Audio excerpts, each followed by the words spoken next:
기가 막힐 웅덩이에서 건져주시고 끌어내어 주시는 하나님의 은혜를 찬양합니다. 하나님, 날마다 우리의 삶 속에서 하나님의 통치를 나타내 주시옵소서. 하나님의 통치를 따라 삶으로 우리가 영적인 열매를 맺으며 변화를 경험하며 하나님의 영광을 세상에 나타내는 거룩한 통로가 되게 하여 주옵소서. 이 시간 우리가 말씀을 듣고 기도합니다. 이곳에 오셔서 우리를 다스려 주옵소서. 예수님의 이름으로 기도드립니다. 아멘. 저녁 기도에 오신 우리 성도님들을 주의 이름으로 환영합니다. 오늘 목사님이 출타를 하셔서 제가 대신 말씀을 전하겠습니다. 오늘 말씀은 잠언 21장입니다. 잠언 21장 1절에서 31절을 저와 함께 교독하시겠습니다. 왕의 마음이 여호와의 손에 있음이 마치 봇물과 같아서 그가 임으로 인도하시느니라. 사람의 행위가 자기 보기에는 모두 정직하여도 여호와는 마음을 감찰하시느니라. 공의와 정의를 행하는 것은 제사 드리는 것보다 여호와께서 기쁘게 여기시느니라. 눈이 높은 것과 마음이 교만한 것과 악인이 형통한 것은 다 죄니라. 부지런한 자의 경영은 풍부함에 이를 것이나 조급한 자는 궁핍함에 이를 따름이니라. 속이는 말로 재물을 모으는 것은 죽음을 구하는 것이라 곧 불려다는 안개니라. 악인의 강포는 자기를 소멸하나니 이는 정의를 행하기 싫어함이니라. 죄를 크게 범한 자의 길은 심히 구부러지고 깨끗한 자의 길은 곧으니라. 다투는 여인과 함께 큰 집에서 사는 것보다 움막에서 사는 것이 나으니라. 악인의 마음은 남의 재앙을 원하나니 그 이웃도 그 앞에서 은혜를 입지 못하느니라. 거만한 자가 벌을 받으면 어리석은 자도 지혜를 얻겠고 지혜로운 자가 교훈을 받으면 지식이 더하리라. 의로우신 자는 악인의 집을 감찰하시고 악인을 환난에 던지시느니라. 귀를 막고 가난한 자가 부르짖는 소리를 듣지 아니하면 자기가 부르짖을 때에도 들을 자가 없으리라. 은밀한 선물은 노를 쉬게 하고 품 안의 뇌물은 맹렬한 분을 그치게 하느니라. 정의를 행하는 것이 의인에게는 즐거움이요 죄인에게는 패망이니라. 명철의 길을 떠난 사람은 사망의 회중에 거하리라. 연락을 좋아하는 자는 가난하게 되고 술과 기름을 좋아하는 자는 부하게 되지 못하느니라. 악인은 의인의 속전이 되고 사악한 자는 정직한 자의 대신이 되느니라. 다투며 성내는 여인과 함께 사는 것보다 광야에서 사는 것이 나으니라. 지혜 있는 자의 집에는 귀한 보배와 기름이 있으나 미련한 자는 이것을 다 삼켜버리느니라. 공의와 인자를 따라 구하는 자는 생명과 공의와 영광을 얻느니라. 지혜로운 자는 용사의 성에 올라가서 그 성이 의지하는 방벽을 허느니라. 입과 혀를 지키는 자는 자기의 영혼을 환난에서 보전하느니라.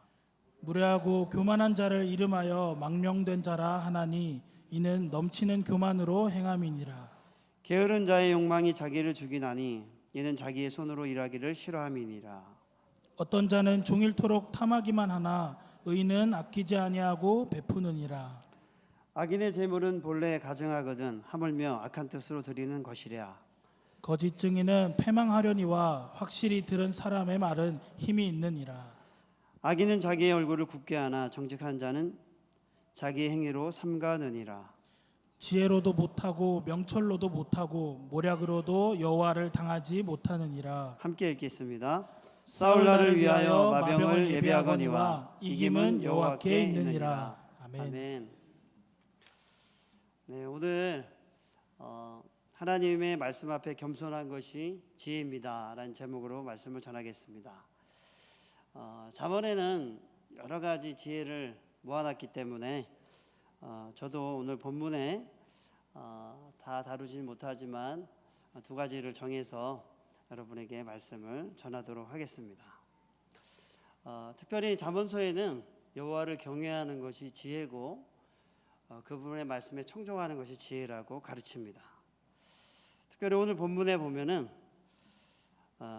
왜 우리가 여호와 앞에 겸손하게 사는 것이 지혜인지를 나타내는 말씀이 나와 있습니다. 우리 같이 한번 읽어볼까요? 2절을 같이 한번 읽어보겠습니다. 시작. 사람이가 자기 보기에는 모두 정직하여도 여호와는 마음을 감찰하시느니라. 하나님은 사람의 마음을 감찰하시는 분이십니다. 감찰한다고 할 때 이제 영어 성경을 보니까 웨이트라고 적혀 있어요. 이게 무게를 재다 뭐 이런 뜻이에요. 근데 하나님이 사람의 마음에 무게를 잰다 뭐 이런 뜻이 되겠습니다.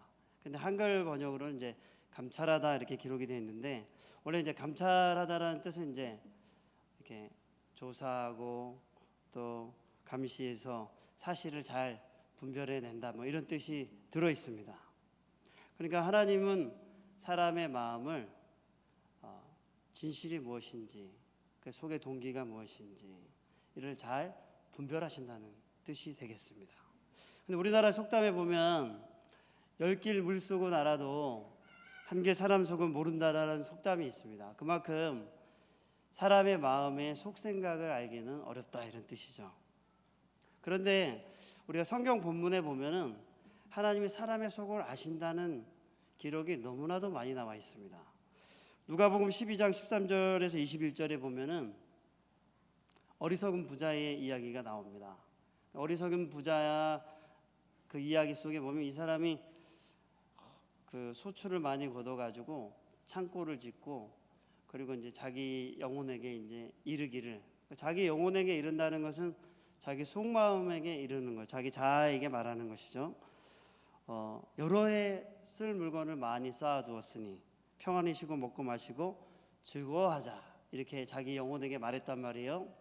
그런데 하나님께서 어리석은 자여, 오늘 밤에 내가 너의 영혼을 도로 찾을 것인데 그러면 이것이 누구의 것이 되지? 라고 말씀하시죠.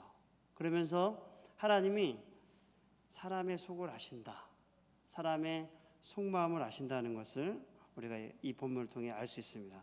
또 어떤 것이냐면 아나니아와 삽비라가 이제 사도행전 5장 1절에서 11절에 등장하는데, 아나니아와 삽비라가 그 당시에 이제 바나바가 자기의 밭을 팔아가지고 그 판 값을 그 초대교회에 냈단 말입니다. 그래서 초대교회에 바나바에 대한 칭찬과 명성이 더해졌습니다. 근데 아나니아와 삽비라도 그런 칭찬과 명성을 얻고 싶었어요. 그래서 그들이 땅을 팔죠. 자기의 밭을 팝니다. 그런데 어떻게 하죠? 아나니아와 삽비라가 서로 이야기해서 그 판값의 얼마는 값쳐놓고 이것이 전부입니다 하고 속여서 베드로 앞에 그 값을 갖다 놓게 되었습니다. 그때 성령 하나님이 베드로를 통해서 그가 말한 그 말이 거짓임을 알게 하시죠.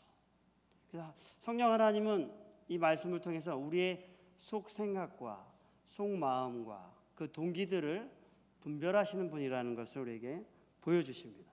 하나님은 우리의 속 생각을 잘 아십니다. 사무엘상 16장 7절에 보면 이제 하나님이 불순종하는 사울을 버리고 다른 왕을 뽑기 위해서 사무엘에게 기름병에 기름을 넣어가지고 이새의 집에 가게 하는 본문이 나옵니다. 거기 가면은 이새의 아들들이 쭉 오거든요. 쭉 오는데 이제 누가 하나님이 선택하신 자인가를 이제 보고 이제 선택하는 과정인데, 사무엘이 볼 때는 큰 아들이 너무 멋져 보였어요. 하나님이 어떻게 말씀하시냐면 그의 용모와 키를 보지 말라. 사람은 외모를 보지만 나 여호와는 중심을 본다, 이렇게 말씀하시죠. 하나님은 우리의 속 생각과 속 동기와 속 마음을 아십니다. 그럼 여러분 이렇게 한번 생각해 볼 수 있죠. 하나님께서 인간의 속마음을 아신다는 것은 하나님의 통치의 영역이 미치지 않는 것이 없다는 뜻이죠. 하나님은 가장 은밀한 사람의 마음조차도 하나님 앞에서 숨겨질 수 없다고 말씀하는 것입니다. 그러므로 마음을 감찰하시는 하나님 앞에 우리는 어떤 마음으로 하나님 앞에 나아가야 할까요? 하나님 우리의 모든 것을 아시고 우리의 속 생각과 동기를 아신다고 하면 우리는 하나님 앞에 겸손하게 하나님의 말씀 앞에 자기의 생각을 복종시켜야 하는 것입니다. 우리는 본성적으로 타락한 본성을 갖고 있습니다. 사촌이 땅을 사면 너무 축하해 줍니다. 이게 아니라 왜 저 사람이 땅을 샀지? 배가 아픈 게 우리 아니겠습니까? 아닌가요? 저는 안 그런데요. 그런 것 같은데 경택이. 사촌이 땅을 사면 우리가 배가 아프고 놈이 잘 되면 막 배가 아픈 게 우리인데 저는 그런 것 같습니다. 여러분은 안 그러신가요? 저만 나쁜 놈인데. 네. 이웃이 잘 되면 내가 너무 좋아야 되는데 그러면서도 좋으면서도 어느 구석에는 씁쓸한 마음이 있는 게 인간의 마음이라는 것이죠. 그래서 우리는 어때요? 항상 타락한 본성과 생각을 가지고 자기 욕심에 치우쳐서 살아가는 게 인생입니다. 근데 그러한 본성을 가진 우리가 하나님의 말씀과 우리의 생각이 다를 때 겸손하게 복종하는 것이 지혜인 것이죠. 그 구체적인 예가 어떻게 되냐면 다윗과 사울을 둘 수가 있습니다.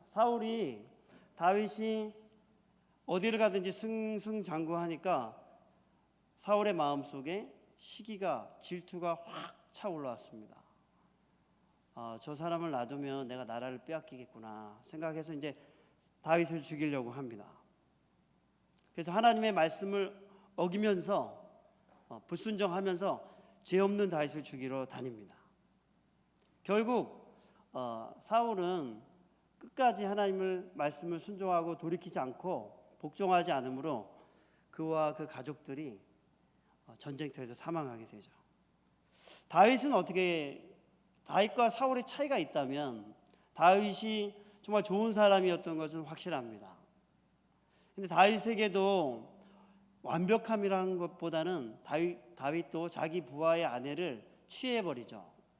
그리고 그 남편을 불러다가 술을 먹여가지고 자기가 한 것이 아닌 것처럼 자기 부하 아내와 동침한 다음에 숨기려고 위장하려고 하죠. 그게 안 되니까 우리아를 전쟁터에 내보내서 싸움이 격렬한 곳에서 죽게 한 다음에 그 밧세바를 자기 아내로 취해버립니다. 이 사실에 대해서 하나님이 정확하게 아셨죠. 그래서 나단을 보내서 다윗을 책망합니다. 다윗을 책망할 때 다윗이 그 하나님의 음성 앞에서 이렇게 말합니다. 내가 여호와께 죄를 범하였노라. 이렇게 고백합니다. 그리고 자기 죄를 겸손하게 인정하고 고백한 다음에 여전히 다윗이 죽을 때까지 이스라엘의 통일 왕국의 왕으로 살다가 죽습니다. 근데 사울은 똑같은 왕이 되었지만 하나님의 생각과 자기의 불순종 앞에서 하나님 앞에 복종하지 못하고 끝까지 거역하다가 비참한 최후를 맞이했습니다. 우리는 우리의 마음을 감찰하시는 하나님 앞에 우리가 우리의 죄인됨이 드러날 때마다 우리는 겸손하게 즉시 자기의 연약함을 고백하고 그 하나님의 말씀 앞에 복종해야 합니다. 여러분 기쁘게 복종하시는 여러분 되시기 바랍니다. 두 번째는 하나님은 우리에게 승리를 주시는 분이십니다. 우리 잠언 21장 30절 31절을 같이 한번 읽어보겠습니다.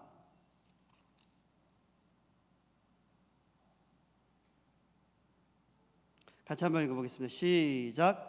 지혜로도 못하고 명철로도 못하고 모략으로도 여호와를 당하지 못하느니라. 싸울 날을 위하여 마병을 예비하거니와 이김은 여호와께 있느니라. 이 말씀은 여호와께서 승리의 주인이시다 이 말씀입니다. 특별히 말씀을 보니까 지혜로도 못하고 명철로도 못하고 모략으로도 여호와를 당하지 못하고 싸울 날을 위하여 마병을 예비하거니와 이김은 여호와께 있다 이렇게 기록했습니다. 특별히 고대의 전쟁을 우리가 살펴보면 항상 말과 군사를 모았습니다.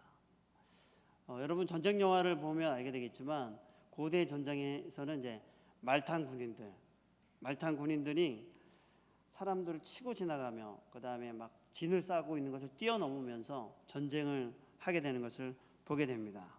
특별히 말은 적진을 향해 돌진할 때 두려움 없이 적을 향해 돌진하는 특성을 가지고 있죠. 그래서 말을 타고 적을 향해 돌진할 때 말은 물러서지 않습니다. 그래서 전쟁을 할 때 많은 왕들이 말을 모았어요. 우리나라에도 그 고려 말에 이성계라는 장군이 있었죠. 고려 말에 이성계라는 장군이 가는 곳마다 전쟁에서 승리를 하거든요. 그 사람이 나중에 위화도에서 회군을 해서 조선을 세우게 되는데, 그가 전쟁에서 이길 때 이성계가 그 특별히 훈련하고 양육했던 군인들이 있었습니다. 이 사람들이 누구냐면 가별초라는 군대였죠. 가별초라는 군대인데 그 이성계 휘하에 한 1,000에서 3,000명 정도가 이제 이성계의 지도를 받으면서 군인으로 있었습니다. 근데 이 사람들이 다 말을 잘 타는 사람이었어요. 무기를 잘 쓰고. 그래서 우리가 한국사에 보면은 이성계가 고려 말에 많은 외구와의 전투 그리고 여러 가지 전투에서 혁력한 공을 세울 때 이 가별초 군대를 사용해서 이기게 됩니다. 이들은 다 말을 잘 타고 무기를 잘 사용하는 사람들이었습니다. 성경에도 너희는 말을 사기 위해서 애굽으로 돌아가지 말라고 이런 기록이 되어 있습니다. 그만큼 그 고대 시대의 전쟁은 말이 굉장히 중요한 수단이 됐던 것이 확실합니다. 그런데 오늘 말씀해 보니까 싸울 날을 위해 마병을 예비하지만 전쟁의 이김은 여호와께 있다고 기록했습니다. 사실 구약 성경에 보면 전쟁의 승리에 대한 기록이 굉장히 많이 남아 있는데, 특별히 여리고 성 전투가 그 예가 될 수 있습니다. 가나안 땅의 첫 전투가 여리고 성 전투였는데, 그 여리고 성을 지나서 여리고 안으로 가나안 안으로 깊숙이 들어갈 수 있단 말이에요. 그 문이 여리고였습니다. 근데 여리고는 이중으로 된 성벽으로 된 성이었어요. 근데 하나님이 가나안 땅의 첫 전투를 어떻게 이기게 하시냐면 칼을 쓰지 않고 이기게 하십니다. 그래서 이스라엘 백성을 데리고 와서 여호수아에게 매일 한 바퀴씩 돌아라. 그리고 7째 날에는 7바퀴를 돌아라. 그리고 외치라고 할 때 외치면 성이 무너질 거라고 얘기했습니다. 그래서 하나님이 말씀대로 여호수아가 백성들을 데리고 매일 아침 일찍 한 바퀴 돌고 7째 날에 7바퀴를 돌고 여호수아의 지시에 따라 외칠 적에 성이 무너져 내렸습니다. 그래서 가나안 첫 전투를 완벽하게 승리하죠.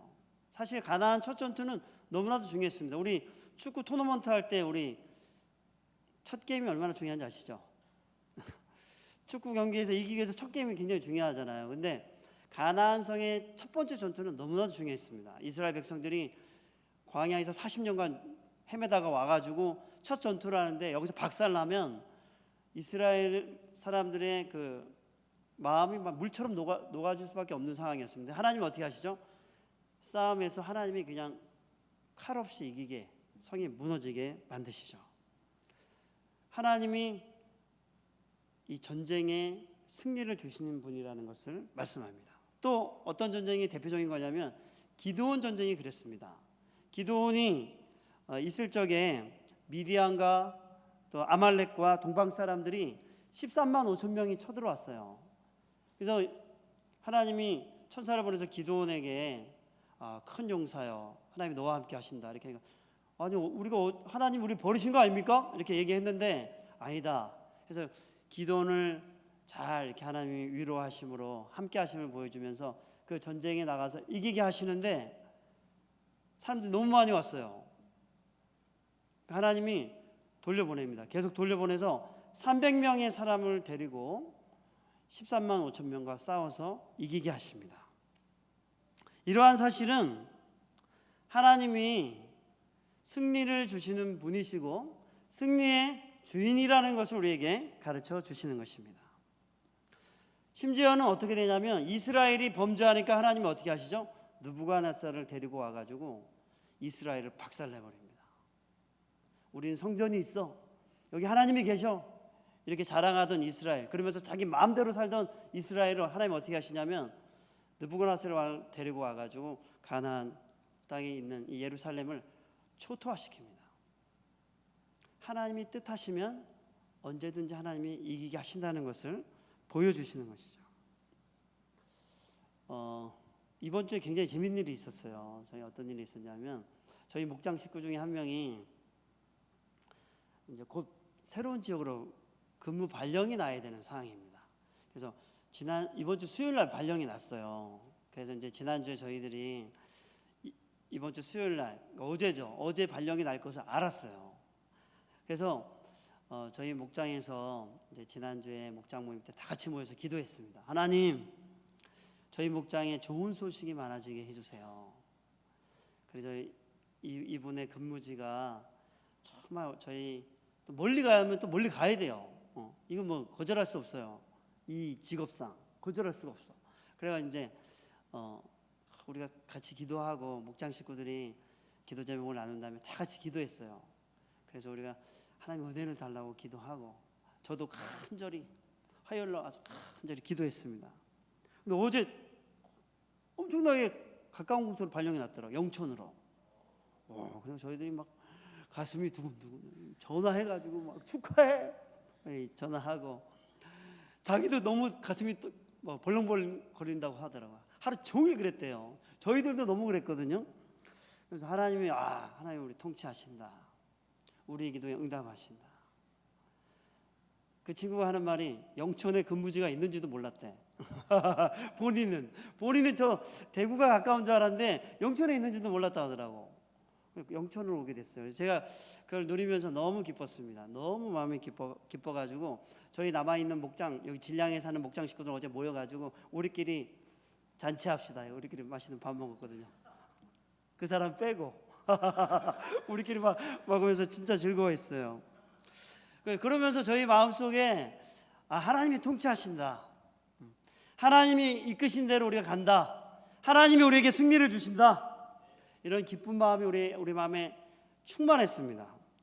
그런데 신약 시대에 넘어오면서 지금에 이르기까지 이제 에베소서에 보면 어떤 전쟁에 대해서 기록하고 있는데, 그 전쟁은 무엇이냐면 그리스도인들의 삶에 일어나는 전쟁에 대해서 기록했습니다. 그것은 영적인 전쟁이죠. 많은 사람들이 예수님을 믿고 살아갑니다. 맞죠? 예수님 믿고 살아가는데 여전히 무기력하게 살아가는 사람들도 많이 있습니다. 죄와 탐욕과 정욕과 우상 숭배와 쾌락과 이런 죄의 종이 되어서 그것의 지배를 받으면서 그 하나님의 선하고 영광스러운 통치보다도 죄와 쾌락과 달콤함과 욕심과 정욕과 미움과 시기와 이간질과 온갖 쾌락에 혹은 자기 탐욕의 종이 되어서 살아가는 것을 보게 됩니다. 그래서 로마서에서는 이렇게 말했습니다. 육신을 따르는 자는 육신의 일을, 영을 따르는 자는 영의 일을 생각하나니 육신의 생각은 사망이요 영의 생각은 생명과 평안이니라. 육신의 생각은 하나님과 원수가 되게 하나니 이는 하나님의 법에 굴복하지 아니할 뿐만 아니라 할 수도 없음이라. 육신에 있는 자들은 하나님을 기쁘시게 할 수 없느니라. 우리는 살아가면서 정말 전쟁을 하며 살아갑니다. 하루아침에도 우리가 하루에 700가지의 죄를 짓는다고 하잖아요. 그러니까 우리 마음속에 얼마나 많은 죄의 유혹들과 하나님의 말씀대로 살지 말지를 결정하는 싸움들이 우리 내면과 생각과 마음속에 매일매일 우리 마음속에 들어옵니다. 그런데 우리가 육신의 생각에 져서 육신대로 살면 육신의 열매를 맺는다고 기록했습니다. 우리가 예수님을 믿지만 우리가 육신에게 져서 육신의 정욕과 욕심과 쾌락과 육신의 정욕을 따라 살 때 우리는 육신의 열매를 맺을 수밖에 없는 것입니다. 반대로 우리가 그리스도를 믿으면서도 성령을 따라 살 때, 성령을 따라 설 때 성령께서 우리 안에 우리의 속사람을 새롭게 하시고 죄를 이기게 하시고 성품의 변화와 새로운 열매를 맺게 하신다는 사실을 여러분 믿으시기 바랍니다. 그래서 우리가 이 땅에 살아가는 동안에 육신을 따라 육신에게 져서 육신의 열매를 맺을 것이 아니라 날마다 성령을 따라 성령의 지배를 받으며 성령의 열매를 맺는 우리가 되도록 여러분 자신을 하나님께 매일 맡기시기 바랍니다. 여러분 성령을 구하시기 바랍니다. 자기 힘으로 살아가는 것이 아니라 날마다 성령을 구하며 성령 하나님, 나의 생각과 나의 마음을 다스려 주옵소서. 우리의 욕심과 정욕과 미움과 시기와 연민과 쾌락과 온갖 더러운 것들이 나의 생각을 지배하지 못하고 성령이 진리의 말씀으로 나를 지배하여 주옵소서. 나를 다스려 주옵소서. 그렇게 날마다 구하는 여러분 되시기 바랍니다. 저도 아침에 일어나면 말씀을 읽습니다. 먼저 찬양을 합니다. 저희 구목사님이 요즘 아침에 일어나면 찬양한다 하잖아요. 저는 뭐 별거 없습니다. 따라합니다. 제가 볼 때 목사님이 너무 좋은 거 한다면 저 굉장히 빨리 따라하거든요. 카피를 잘하는 것 같아요. 제가 볼 때 너무 좋아요. 그래서 저도 이제 아침에 일어나서 찬양을 한 두세 곡 불러요. 찬양을 두세 곡 쫙 부르고 나를 다스려 달라고 쫙 기도를 해요. 그 다음에 성경을 20-30분씩 쫙 읽습니다. 그리고 오늘 일어날 일에 대해서 제가 하나님의 은혜로 살게 해달라고 기도를 쫙 하고 아침에 일어나서 나옵니다. 여러분 성령을 따라 사시려면 여러분들이 듣고 보는 것을 바꾸셔야 됩니다. 여러분이 아침에 일어나서 가장 먼저 보는 게 무엇입니까? 듣는 것이 무엇입니까? 그것이 하나님의 말씀과 성령의 충만을 구하는 것이 되도록 여러분 바꾸시기 바랍니다. 보는 것과 듣는 것을 바꾸지 않으면 여러분 변하지 않을 것입니다. 마음은 원이지만 바뀌지 않을 것입니다. 그러므로 여러분 아침마다 일어나셔서 그분을 찬양하고 가장 먼저 보는 것이 그분의 말씀을 묵상하고 그리고 오늘 일어날 일에 대해서 하나님께 기도하고 그렇게 하루를 여러분 살아가는 여러분 되시기 바랍니다. 그래서 성령과 동행하며 성령으로 충만하여 살아가는 여러분 되시기를 주님의 이름으로 축복합니다. 우리 같이 찬양하며 기도하겠습니다.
살아가면서 얼마나 많은 그리스도인들이 자기의 마음을 따라 사는지 모릅니다. 자기의 경험과 자기의 느낌과 자기의 감정과 자기의 지식을 가지고 자기의 힘으로 그리스도를 따르려고 합니다. 그러나 우리는 자기 힘으로 그리스도를 따르는 것이 아니라 자기를 부인하고 그리스도를 따릅니다. 아멘. 자기의 생각을 버리고 그리스도를 따릅니다. 아멘. 자기의 느낌과 경험을 내려놓고 그리스도를 따릅니다. 아멘. 이 시간 기도할 때 성령으로 우리를 충만하게 해 주옵소서. 아멘. 하나님의 성령으로 우리를 다스려 주옵소서. 아멘. 하나님의 성령으로 우리를 지배하여 주옵소서. 아멘. 이 시간 주님의 이름으로 부르며 기도하겠습니다.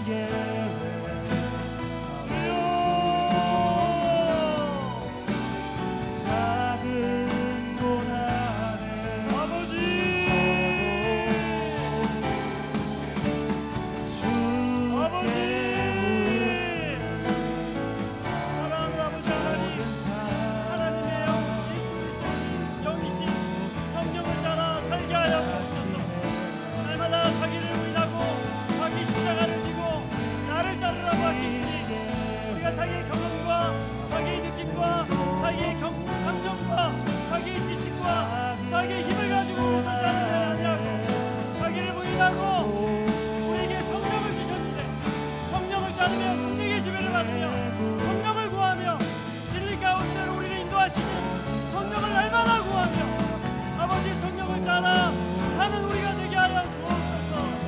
그리하여 아버지 진리의 말씀으로 우리를 지배하시고 우리를 다스리시고 우리를 인도하시며 죄를 이기게 하시고 성령의 능력으로 살게 하시옵소서. 그러므로 날마다 자기를 부인하고 날마다 성령을 구하며 성령의 능력으로 충만하여 살게 하여 주옵소서. 아버지 우리를 그리스도의 영인 성령으로 충만하게 하시고 진리로 인도하여 주옵소서. 날마다 부인하게 하여 주옵소서. 자기의 경험을 따르지 않게 하시고 자기의 생각을 날마다 버리고 그리스도를 따르며 성령을 따르게 하여 주옵소서.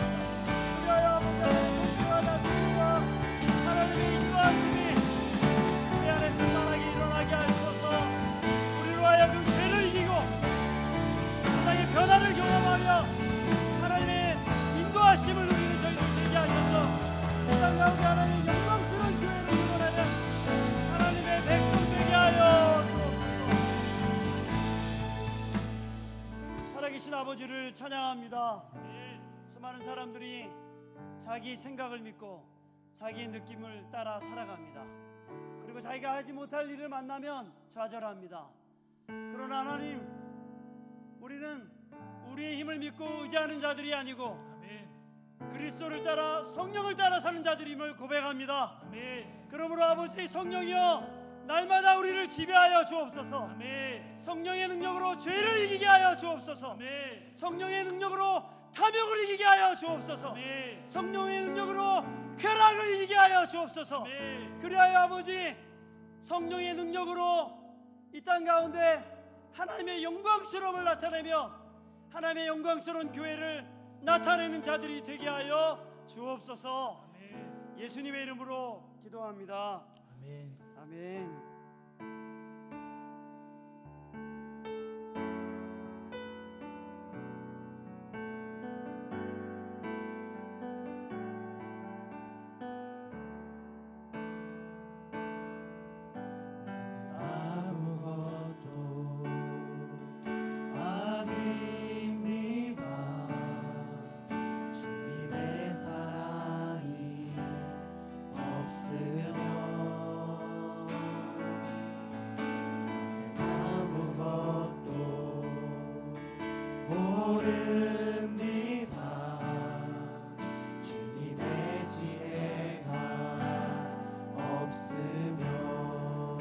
아무것도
시간 이렇게 기도하면 좋겠습니다. 예수님께서 포도나무와 가지의 비유를 말씀하셨습니다. 너희가 나를 떠나서는 아무것도 할 수 없다고 하셨습니다. 우리는 가지이고 예수님 안에 거해야 합니다. 우리는 힘든 일이 생기고 불평이 생기고 원망이 생기고 문제가 생기면 예수님 안에 거하는 것을 포기하고 낙심 가운데 들어가거나 내 마음대로 살아가려는 경향이 너무나도 많습니다.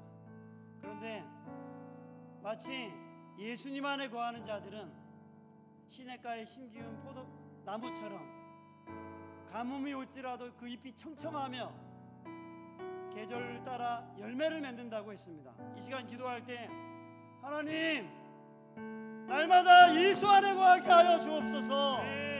날마다 예수를 부르게 해 주옵소서. 날마다 예수를 구하게 하여 주옵소서. 이 시간 주님의 이름을 부르며 기도하겠습니다.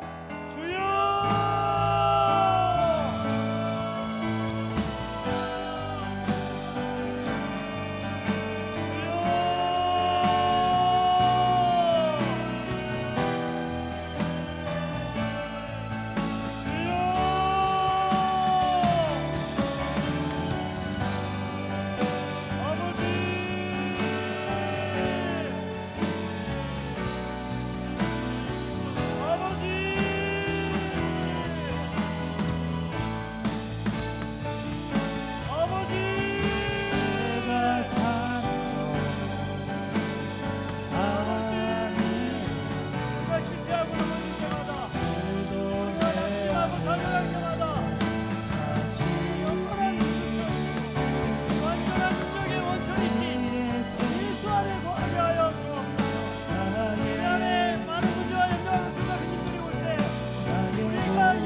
그분의 말씀 안에 예수 안에 그분 안에 거하게 하여 주옵소서. 날마다 예수를 부르게 하여 주옵소서. 예수를 구하게 하여 주옵소서. 무엇보다도 아버지 예수를 부르며 예수 안에 거하게 하여 주옵소서. 그리하여 우리 구하는 아버지 예수가 주시는 생명과 풍성함과 그 어떤 문제와 염려와 근심을 예수 그리스도의 생명이 우리의 삶을 통해 우리의 고난 가운데 우리의 염려 가운데 우리의 문제 가운데 예수의 생명이 나타나게 하여 주옵소서. 예수의 생명이 나타나게 하여 주옵소서. 날마다 예수를 구하게 하여 주옵소서.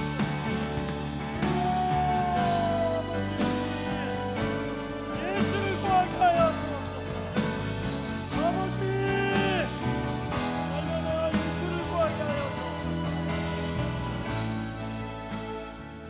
아버지 아버지 하나님, 주님을 찬양합니다. 우리는 날마다 문제와 염려 속에서 낙심하고 좌절하는 것이 아니라 수많은 스트레스 속에서 넘어져 있는 것이 아니라 체념하고 앉아 있는 것이 아니라 풍성한 생명의 근원 대신 예수 안에 거하게 하여 주옵소서. 우리 안에 수많은 염려들과 근심과 걱정들이 몰려올 때 우리가 예수 안에 거하게 하여 주옵소서. 그래 우리의 삶을 통해 예수의 생명이 나타나게 하여 주옵소서. 그래야 아버지 우리의 삶을 통해 하나님의 영광이 나타나게 하여 주옵소서. 예수님의 이름으로 기도합니다. 아멘. 아멘.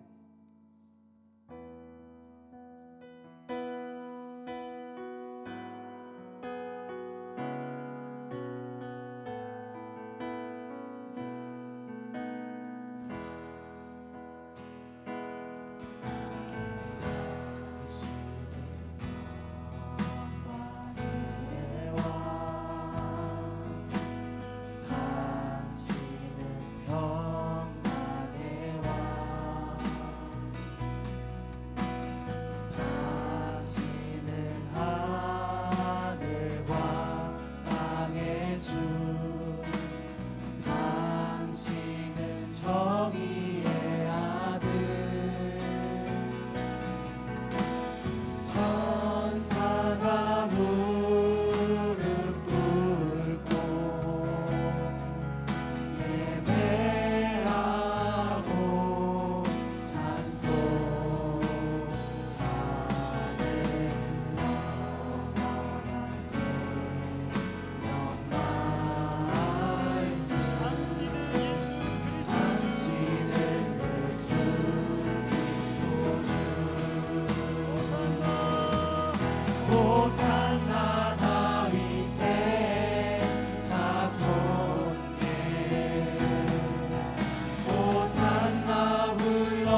좋겠습니다.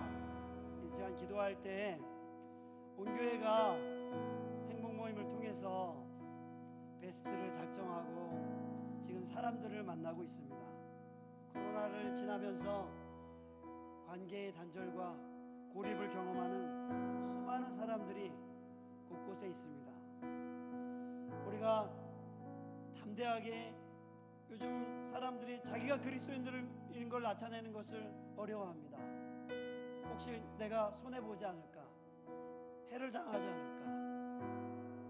그런 염려 가운데 살아가는 사람도 얼마나 많은지 모릅니다. 이 시간 기도할 때 하나님, 우리가 이 행복 모임을 통해 담대하게 예수님을 전하게 하여 주옵소서. 담대하게 사람을 만나게 해 주옵소서. 사람들과 사랑의 관계와 교제의 끈을 만들어가게 하여 주옵소서. 그래야 하여 이 지역에 하나님의 복음과 사랑을 담대하게 전하게 하여 주옵소서. 이 시간 주님의 이름을 부르며 기도하겠습니다. 주여,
사랑을 담대히 전하게 하여 주옵소서.